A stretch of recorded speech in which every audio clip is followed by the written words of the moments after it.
Si vous êtes ici, c'est qu'il y a une raison. Et cette raison est plus profonde que vous ne le pensez.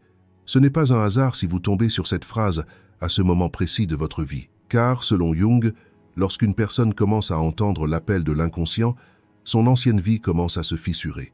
Certaines personnes franchissent ce seuil sans s'en rendre compte.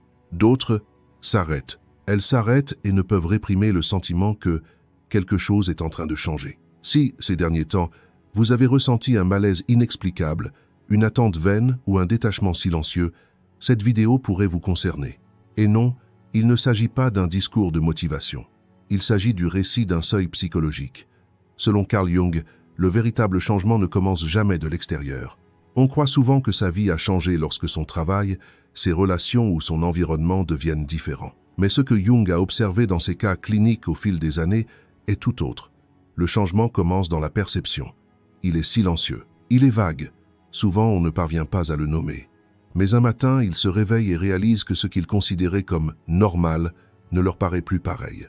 Les gens sont les mêmes, les phrases sont les mêmes, les sourires sont familiers. Mais quelque chose s'est brisé en eux.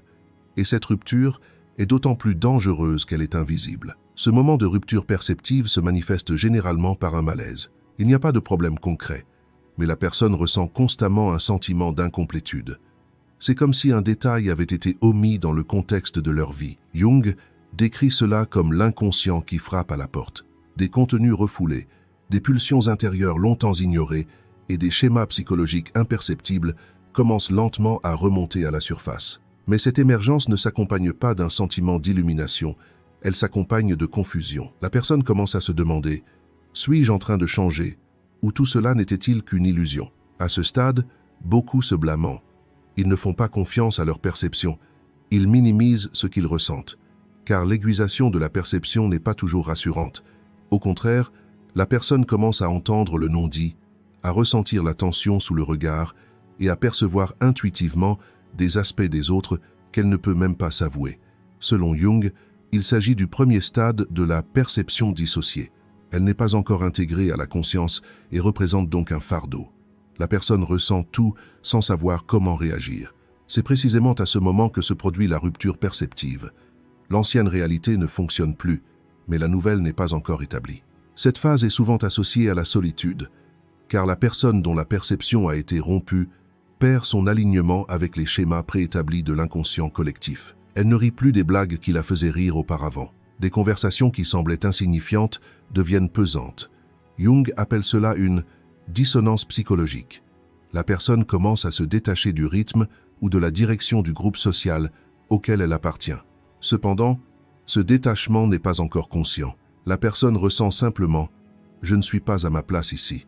Si ce sentiment n'est pas correctement compris, il conduit à l'introversion. Le plus difficile lors d'une rupture perceptive est que l'entourage ne s'en aperçoit pas. De l'extérieur, la personne reste la même. Elle va travailler, discute, sourit, mais une tension constante règne intérieurement. Selon Jung, si cette tension est refoulée, elle se transforme en symptômes névrotiques. Une fatigue diffuse, des angoisses d'origine inconnue et des pressions intérieures inexpliquées sont des signes typiques de cette période. La personne sent qu'un changement est nécessaire, sans savoir lequel. Cette incertitude est l'indicateur le plus clair d'une rupture perceptive. À ce stade, l'avertissement de Jung est crucial. Aiguiser sa perception n'est pas une supériorité, ni un privilège. C'est une responsabilité. Car si le contenu de l'inconscient ne s'intègre pas à la conscience, il fragmente la personne. La perception peut soit l'enrichir, soit l'épuiser de l'intérieur. Par conséquent, chaque pas franchi à ce stade est important. Au lieu de réprimer son intuition, il faut observer et prendre conscience de ses ressentis sans jugement. Car une rupture de perception est le point de départ de la transformation. Mais comme tout commencement, elle perturbe d'abord l'équilibre. Si vous avez l'impression de comprendre les gens plus rapidement ces derniers temps, mais que cela devient un fardeau qui vous épuise plutôt qu'un soulagement, si une distance intérieure s'est instaurée même au sein d'une foule, et que vous ne pouvez pleinement expliquer la raison de cette distance, selon Jung, il ne s'agit pas d'une rupture. C'est le début de l'expansion de la conscience. Cependant, cette expansion n'a pas encore trouvé sa direction. Et toute expansion qui ne trouve pas sa direction engendre un malaise. C'est précisément le moment d'une rupture de perception. Tandis que l'ancien vous se dissout, le nouveau vous n'est pas encore clairement visible. Selon Carl Jung, la prise de conscience n'est pas toujours synonyme de libération. En réalité, c'est souvent le contraire. On a tendance à idéaliser la conscience accrue. On pense qu'une perception plus profonde des choses apporte automatiquement sagesse et paix. Or, l'expérience clinique de Jung réfute clairement cette idée, car lorsque la prise de conscience n'est pas intégrée à la conscience de soi, elle n'apporte aucun soutien, elle accable. Et cet accablement est silencieux. Personne ne le remarque de l'extérieur, mais la personne s'alourdit de jour en jour. Le revers de la médaille de la conscience accrue se manifeste souvent par l'isolement. Lorsqu'une personne commence à percevoir des détails que les autres ignorent facilement, l'harmonie sociale se dissout peu à peu. Jung décrit cela comme une disharmonie avec l'inconscient collectif. Le rythme psychologique partagé par la majorité vous paraît désormais trop superficiel. Les conversations deviennent creuses. Les relations se transforment en gestes mécaniques. Le décalage entre les paroles et les sentiments commence à vous peser. Mais lorsque vous exprimez ce malaise, vous êtes souvent incompris ou balayé d'un revers de main par l'expression « tu réfléchis trop ». C'est là que le danger commence. Car lorsque la conscience accrue n'est pas validée, elle se retourne contre soi. Quand une personne ne peut partager ce qu'elle voit, elle le garde pour elle. Jung observait fréquemment chez ses patients. Un individu à la conscience exacerbée finit par se percevoir comme supérieur aux autres ou se replie complètement sur lui-même. Ces deux extrêmes sont néfastes. Le premier engendre l'arrogance, le second un effondrement intérieur. Dans les deux cas, la personne est incapable d'intégrer consciemment sa perception. Or, tout contenu psychologique non intégré tend à fragmenter la personnalité. À ce stade, la personne se coupe d'elle-même. Elle commence à douter de ses propres sentiments. La question « est-ce que j'exagère ?» la hante sans cesse. Selon Jung, cette question n'est pas anodine. Elle indique que le lien entre intuition et conscience s'affaiblit. La personne presse intuitivement que quelque chose ne va pas, mais, incapable de l'expliquer logiquement, elle refoule ce sentiment. Tout contenu refoulé se renforce dans l'inconscient. Ainsi, la conscience cesse d'être un don et devient un fardeau. Un autre aspect négatif de la conscience exacerbée est l'état de vigilance constant. La personne ne vit plus son environnement, elle l'analyse. Il ne ressente plus les gens, mais les décrypte. Si cela procure initialement une impression de contrôle, cela engendre à terme une intense fatigue mentale. Jung a observé une anxiété chronique et des tensions inexpliquées chez de nombreuses personnes dans cet état. En effet, l'esprit humain n'est pas conçu pour être constamment en alerte. Lorsque la conscience ne peut se reposer, elle consume l'individu de l'intérieur. Une distinction cruciale s'impose. Une conscience accrue ne rend pas une personne plus forte que les autres, elle la rend plus responsable. Car ignorer n'est plus une option. Selon Jung, la plus grande erreur à ce stade est de vouloir porter ce fardeau seul. On s'isole complètement ou on se distrait par des relations superficielles pour étouffer la tension intérieure. Ces deux voies mènent à un éloignement de son propre centre. Si cela vous parle, si vous avez récemment ressenti une intense fatigue mentale accompagnée d'un désir de vous isoler, il est important de faire une pause et de vous poser cette question: suis-je capable de maîtriser cette conscience ou suis-je submergé par elle? Vous n'êtes pas obligé de partager votre réponse dans les commentaires, mais se poser honnêtement cette question pour la première fois est le signe le plus clair que le processus de transformation a commencé. Jung insiste particulièrement sur une vérité. Si une conscience élevée n'est pas correctement orientée, elle plonge l'individu dans les ténèbres. Mais lorsqu'elle est intégrée à la conscience morale, elle devient le plus grand outil d'évolution de l'humanité. Le danger ne réside pas dans la conscience elle-même, mais dans l'ignorance de ce qu'il faut en faire. Et cette incertitude est l'épreuve la plus silencieuse et pourtant la plus destructrice que l'humanité puisse subir. Selon Carl Jung, la véritable transformation ne s'opère jamais par une porte illuminée. Lorsqu'une personne atteint le seuil du changement, la première chose qu'elle rencontre n'est pas l'espoir, mais l'ombre. Tout ce qui a été refoulé, nié, enfoui dans l'inconscient par des « je ne suis pas comme ça » remonte alors à la surface. Et cette rencontre pousse nombre de personnes à rebrousser chemin. Car affronter l'ombre menace le récit que l'on se fait de soi-même. Jung ne définit pas l'ombre comme une zone moralement mauvaise. Au contraire, l'ombre est la somme des aspects de la personne avec lesquels elle ne veut pas vivre, mais qu'elle continue de supporter. Jalousie, colère, soif de pouvoir, vulnérabilité, sentiment d'inadéquation, rien de tout cela ne disparaît. Tout est seulement refoulé. Lorsque la perception s'aiguise et que l'inconscient commence à remonter à la surface, l'ombre ne peut plus être ignorée. Une personne se sent inexplicablement mal à l'aise avec certaines personnes. Elle ne parvient pas à concilier certaines de ses réactions avec elle-même. Des pensées qui viennent de son fort intérieur lui semblent étrangères. Selon Jung, ces moments sont aussi précieux que dangereux, parce que l'ombre tente d'entrer en contact avec la conscience pour la première fois. L'erreur la plus fréquente à ce stade est de la considérer comme une ennemie.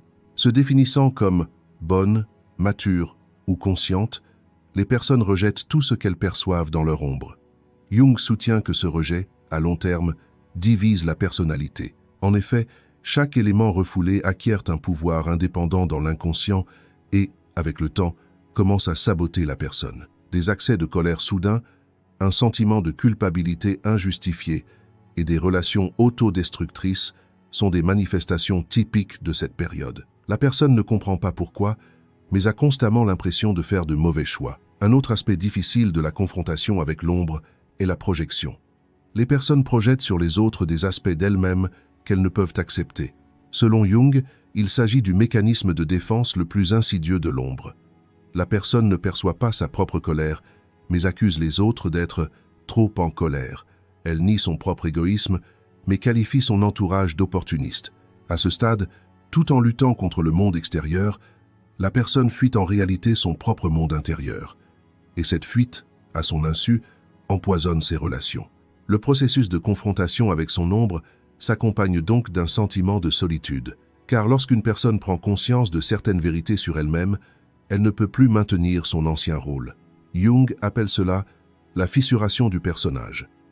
Le visage présenté à la société commence à se déconnecter de sa réalité intérieure. La personne peut agir comme avant, mais elle a le sentiment que c'est artificiel. Cela crée une profonde tension intérieure. D'un côté, elle veut s'accrocher à son ancien moi, mais de l'autre, elle sait que cela ne fonctionne plus. L'ombre devient alors visible. Il y a une vérité que Jung souligne particulièrement. La rencontre avec l'ombre n'est pas un effondrement, mais elle y ressemble, car la personne perd le contrôle d'elle-même. La question « Qui suis-je » perd sa clarté. Cette incertitude est insupportable pour beaucoup. Par conséquent, à ce stade, les individus ont tendance soit à s'accrocher plus fermement à leurs vieilles habitudes, soit à se réfugier dans des préoccupations superficielles qui les anesthésient. Selon Jung, ces fuites ne font que retarder la transformation, car l'ombre se renforce lorsqu'elle est refoulée. Si vous avez récemment remarqué des pensées qui ne vous appartiennent pas, si vous tentez d'ignorer certains de vos sentiments par honte, ou si vous vous surprenez plus souvent à vous dire « je ne suis pas comme ça », il ne s'agit pas d'une régression. Il s'agit de l'ombre qui s'approche de la conscience. Jung décrit ce processus comme dangereux mais indispensable, car une personne ne peut s'intégrer pleinement sans reconnaître son ombre. Et une conscience non intégrée est en conflit permanent avec elle-même. À ce stade, un petit rappel, mais crucial, s'impose. Affronter l'ombre ne signifie pas s'en libérer. Ce que Jung entend par là, c'est voir l'ombre, la comprendre et la mettre en relation avec la conscience. Une ombre laissée sans contrôle est destructrice, tandis qu'une ombre reconnue donne de la profondeur à la personne. C'est pourquoi l'ombre n'est pas un ennemi, mais un guide. Et celui qui est capable de se confronter à ce guide a désormais atteint le milieu du chemin de la transformation. Selon Carl Jung, le seuil le plus critique dans la vie d'une personne est celui où se détermine la qualité de sa conscience. La perception s'affine, l'ombre devient visible, et le retour en arrière est presque impossible. Dès lors, la question se pose clairement. Ces expériences deviendront-elles un fardeau ou un don précieux pour l'évolution? Dans l'œuvre de Jung, cette distinction est extrêmement nette, car une même capacité psychologique peut entraîner deux personnes dans des directions totalement opposées. La première voie est celle où la conscience devient un fardeau. Sur cette voie, la personne ne sait que faire de ce qu'elle voit. Il y a perception, mais aucune direction. L'intuition est active, mais la conscience ne s'engage pas. La personne ressent tout, mais ne peut réguler ses sensations. Il en résulte une tension mentale constante. Jung décrit cet état comme une sagesse inconsciente et affirme qu'il consume lentement la personne. Car dans cet état, la conscience ne produit pas de sens. Elle ne fait qu'alourdir le fardeau. La personne voit des choses que les autres ne voient pas, mais la structure intérieure nécessaire pour les intégrer n'est pas encore formée. Dans cet état, la personne se trouve constamment sur la défensive. Ils prennent leur distance avec les autres, superficiellent leurs relations, ou à l'inverse, se mettent à analyser tout le monde. Aucun contact ne leur paraît naturel. Chaque conversation est perçue comme une épreuve, chaque relation comme une menace potentielle. Selon Jung, c'est le signe que la conscience commence à devenir pathologique. La perception n'est plus au service de l'humanité. L'humanité est devenue prisonnière de sa perception. Au bout de ce chemin se trouve la solitude intérieure, la fatigue chronique et la perte de sens. La seconde voie est un don de l'évolution. Mais cette voie ne s'ouvre pas spontanément. C'est l'un des points les plus mal compris de la pensée de Jung. La conscience n'entraîne pas automatiquement la transformation. La transformation est possible grâce à une participation consciente. Autrement dit, il faut établir une relation active avec ce que l'on voit, non pas en réprimant la perception, mais en la régulant, non pas en glorifiant l'intuition, mais en l'équilibrant avec la conscience. Jung appelle ce processus l'individuation. L'individu ne se dissout plus dans les schémas collectifs, mais ne s'en détache pas complètement non plus. Il trouve son propre centre. À ce stade, la conscience cesse d'être un fardeau et se transforme en un guide. La personne ne se sent plus obligée de tout résoudre. Elle ne cherche plus à contrôler chaque détail. Elle observe, mais elle choisit. Elle ressent, mais elle assume. Selon Jung, c'est l'indicateur le plus clair de la maturité psychologique. La conscience n'est plus une menace, mais une boussole. On devient plus apte à distinguer ce à quoi dire oui et ce à quoi dire non. Il en résulte une expérience de la vie plus simple et plus profonde. Une autre vérité importante se révèle à ce stade. On comprend qu'on n'a pas à changer les autres. Une conscience perçue comme un fardeau engendre le besoin de corriger autrui. En revanche, une conscience perçue comme un don nous invite à assumer notre propre responsabilité. Selon Jung, cette prise de conscience libère véritablement l'individu, car désormais, chacun est responsable de son propre équilibre intérieur et non des difficultés d'autrui. Une brève pause intérieure s'impose. Si vous vous sentez constamment fatigué, mais aussi passé à côté de quelque chose, si vous avez l'impression que votre perception vous pèse au lieu de vous donner de la force, il ne s'agit pas d'un échec. C'est le signe que vous êtes encore à ce stade de transition. Jung décrit ce stade comme une zone dangereuse mais féconde, car c'est précisément ici que chacun fait un choix, soit continuer à être écrasé par le poids de la conscience, soit la transformer en une structure consciente. C'est précisément le point culminant. Ni illumination, ni effondrement. Un moment de décision. Selon Jung, lorsqu'une personne prend cette décision consciemment, toute la souffrance qu'elle éprouve prend sens. Car ce qui se produit alors n'est plus une coïncidence, mais une étape naturelle du processus d'individuation. La différence entre fardeau et don ne réside pas dans la conscience elle-même, mais dans la relation établie avec elle. Et cette relation constitue le tournant psychologique le plus décisif de la vie. La plus grande erreur que l'on rencontre à ce stade est de croire que ce processus doit être rapide.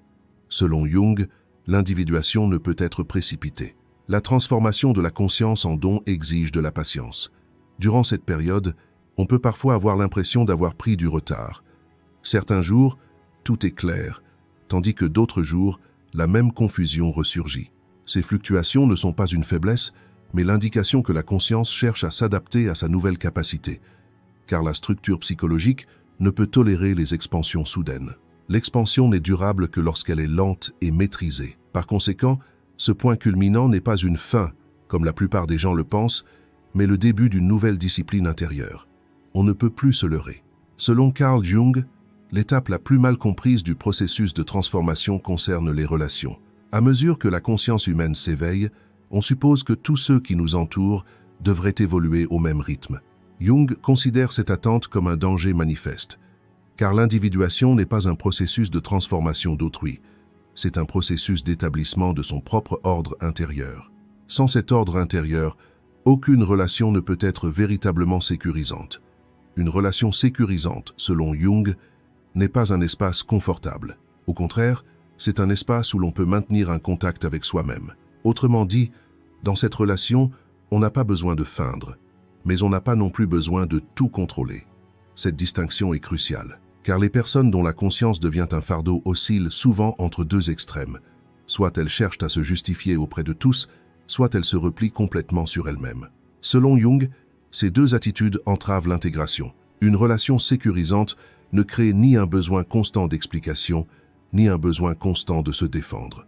À ce stade, un rétrécissement du cercle social est inévitable. Jung perçoit cela non comme une perte, mais comme un processus de sélection naturelle. En effet, une personne en cours d'individuation ne peut plus consacrer la même énergie à chaque relation. Les liens superficiels deviennent épuisants. Les relations qui recherchent constamment la validation et tente de vous ramener à votre ancien rôle crée une tension intérieure. Une relation sécurisante, en revanche, ne vous retient pas. Elle vous stimule, mais ne vous brise pas. Selon Jung, c'est là la caractéristique la plus distinctive d'une relation sécurisante. L'intégration commence précisément ici. Les individus s'approfondissent dans les relations où ils ne ressentent plus le besoin de dissimuler leur part d'ombre. Mais cela ne signifie pas exprimer incontrôlablement toutes leurs émotions. Jung souligne que l'intégration est possible grâce à des limites claires. Dans une relation sécurisante, ces limites ne sont pas rigides, mais bien définies. L'individu sait où s'arrêter. Il est capable de discerner ce qu'il convient de révéler et ce qu'il préfère garder pour lui. Cette capacité de discernement indique que la conscience commence à se transformer en un don. Dans ce processus, la plus grande épreuve pour une personne est le besoin d'être comprise.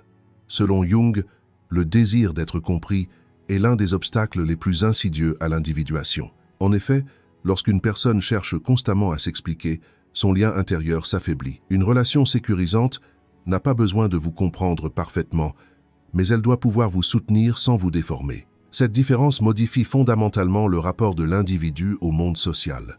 Il ne souhaite plus être vu de tous et ne fréquente que les lieux où il peut rester lui-même. Un autre aspect important de l'intégration est la nouvelle relation établie avec le collectif.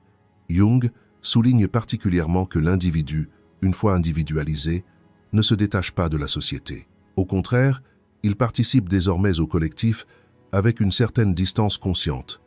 Il ne se conforme ni ne résiste aveuglément. Cet équilibre est l'indicateur le plus clair de la maturité psychologique. L'individu est désormais centré sur lui-même. Les relations qui naissent de ce centre sont moins nombreuses, mais plus authentiques. Si vous vous sentez seul durant cette période, selon Jung, il ne s'agit pas d'un défaut. C'est une phase de transition où les anciens liens se dissolvent et où les nouveaux ne se forment pas encore. Cette phase exige de la patience. Si ce vide est comblé trop rapidement, les vieux schémas se reproduiront. Mais si ce vide peut être surmonté, l'individu apprend pour la première fois à exister dans ses relations sans se perdre. C'est précisément là que s'épanouissent les relations sécurisantes. Si cela vous semble familier, ce que vous vivez actuellement n'est pas une rupture, mais un réalignement. Et lorsque ce réalignement est complet, l'intégration se fait silencieusement. Personne ne l'applaudit de l'extérieur, mais l'individu devient moins divisé intérieurement, moins à la dérive. Selon Jung, il s'agit de l'étape la plus calme, mais aussi la plus durable, du processus de transformation. À ce stade, Jung souligne particulièrement un autre aspect crucial. Une relation sécurisante n'a pas besoin d'être un espace constamment positif. Au contraire, une personne peut se sentir mal à l'aise dans cette relation de temps à autre. Car un contact authentique met à l'épreuve les défenses. Cependant, ce malaise n'est pas destructeur, mais régulateur. L'individu apprend à gérer les émotions difficiles sans se couper complètement du monde, sans fuir, sans attaquer, sans jouer de rôle. Selon Jung, une fois cette capacité développée, l'individu ne se perd plus dans ses relations, car le centre n'est pas extérieur, mais intérieur. L'intégration s'approfondit précisément à mesure que ce centre intérieur se renforce. L'individu ne construit plus son identité à travers ses relations. Il ne se métamorphose plus pour être aimé. Il ne se tait plus pour éviter l'abandon. Jung affirme que l'individu qui atteint ce stade n'agit plus en fonction des réactions d'autrui, mais selon sa propre boussole intérieure. Cela peut être perçu comme une distance par rapport au monde extérieur, mais il s'agit en réalité de clarté. Et lorsque cette clarté est atteinte, l'individu tisse des liens moins nombreux, mais plus profonds. L'intégration s'accomplit alors silencieusement, discrètement, mais définitivement. Selon Carl Jung, le processus de transformation ne s'achève jamais par un final glorieux. On imagine souvent que le changement sera complet à un moment donné, que tout deviendra clair et que la paix intérieure s'installera durablement. L'œuvre de Jung démontre le contraire.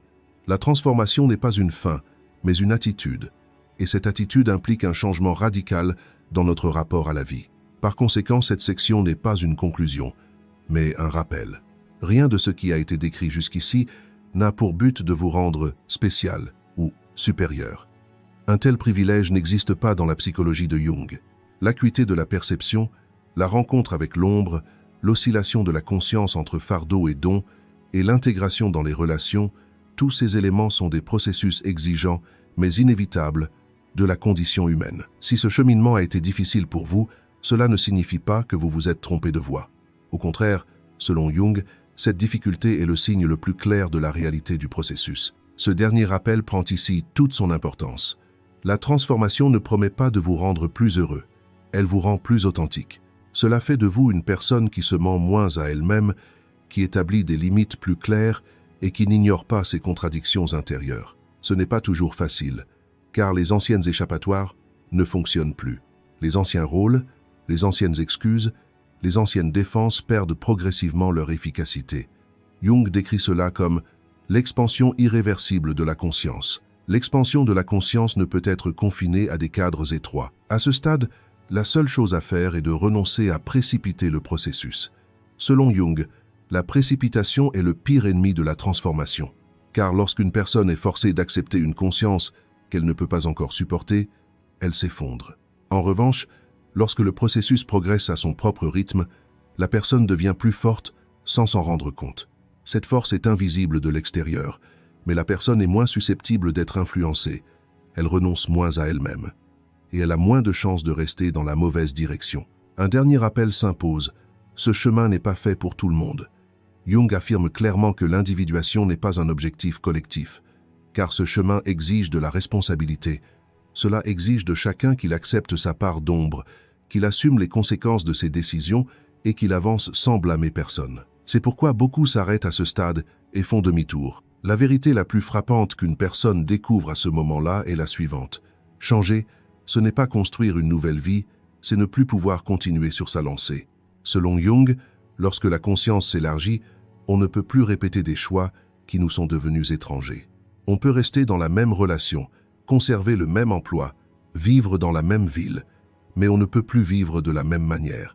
Un léger mais clair alignement intérieur pousse la personne, sans qu'elle s'en rende compte, vers des décisions plus simples. Cette simplicité n'est pas un manque, mais une clarté, et souvent, elle se manifeste par un silence extérieur. Le dernier rappel est donc le suivant. Sur ce chemin, concentrez-vous sur la consolidation et non sur l'accélération. Comme le disait Jung, ce qui transforme véritablement une personne, ce ne sont pas des moments de prise de conscience intense, mais le fait d'être un peu plus honnête envers soi-même chaque jour. À mesure que cette honnêteté grandit, les conflits intérieurs s'apaisent. La vie ne devient pas miraculeusement plus facile, mais elle devient moins fragmentée. Si ces mots vous parlent, il ne s'agit pas d'un appel, mais d'un partage. Car certaines transformations ne se commandent pas, elles se reconnaissent simplement. Ceci conclut notre vidéo. Pour plus de contenu, abonnez-vous à notre chaîne. Si vous souhaitez nous soutenir financièrement, vous pouvez devenir membre en cliquant sur le bouton « Rejoindre ». Merci.